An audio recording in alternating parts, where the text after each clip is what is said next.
இதுதான் நான். இது என்னோட குட்டி ஸ்டோரி. பொறக்கும் போதே பேக்மேனோட பேக்கப் மாதிரி பிறந்தனால எனக்கு பயம்னா என்னன்னே தெரியாதுன்னு வாழ்ந்தேன். அதே மாதிரி எங்க வீட்லயும் என்னை அன்பா, அரவணைப்பா, பாசமா, புரோட்டீன் எல்லாம் கொடுத்து வளர்த்துனாங்க. நானும் அப்பப்போ எனக்குள்ள பேட்மேன் பவர் இருக்கிறதா நினைச்சு பூனைகளை எங்க ஏரியால அசால்ட் பண்ண பாப்பேன். ஆனா எவனும் ஒரு இன்ச்சு கூட அசைய மாட்டானுன்னு, ஒரு பஞ்சுக்கு கூட பதற மாட்டானுன்னு. எல்லாரும் என்னை ஒரு காமெடியனா தான் பார்த்தாங்க.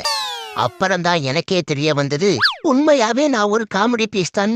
அப்பதான் ஒரு முக்கியமான முடிவெடுத்தேன். எங்க ஏரியால என்னைய பல தடவை அடியோ அடின்னு அடிச்சு துவைச்ச ஒரு பெண் பூனைய எப்படியோ மிஸ்மரைஸ் பண்ணி மேரேஜ் பண்ணேன்.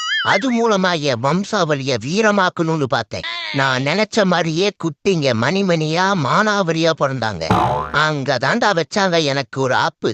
அதுல ஒருத்தன் என்ன மாதிரியே என்ன பார்த்துட்டே பிறந்த மாதிரி இருக்கான். சரி, பார்க்க தான்